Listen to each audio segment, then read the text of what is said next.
திட்டுவியா? ஆமா, உங்களை திட்டாலும் சரி போய் சமைச்சு எடுத்துட்டு வரேன். அத்தை, இன்னொரு 10 நிமிஷம் இருங்க, சாப்பாடு ஆயிடும். இவ ஒருத்தி 10 நிமிஷம் சொல்லியே 1.5 மணி நேரம் ஆக்கிட்டா. எனக்கு வேற ரொம்ப வயிறு பசிச்சுட்டு இருக்கு.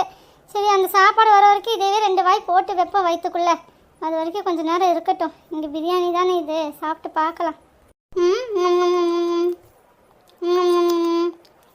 நல்லா இருக்கு. பெரிய பொண்ணு, பெரிய பொண்ணு.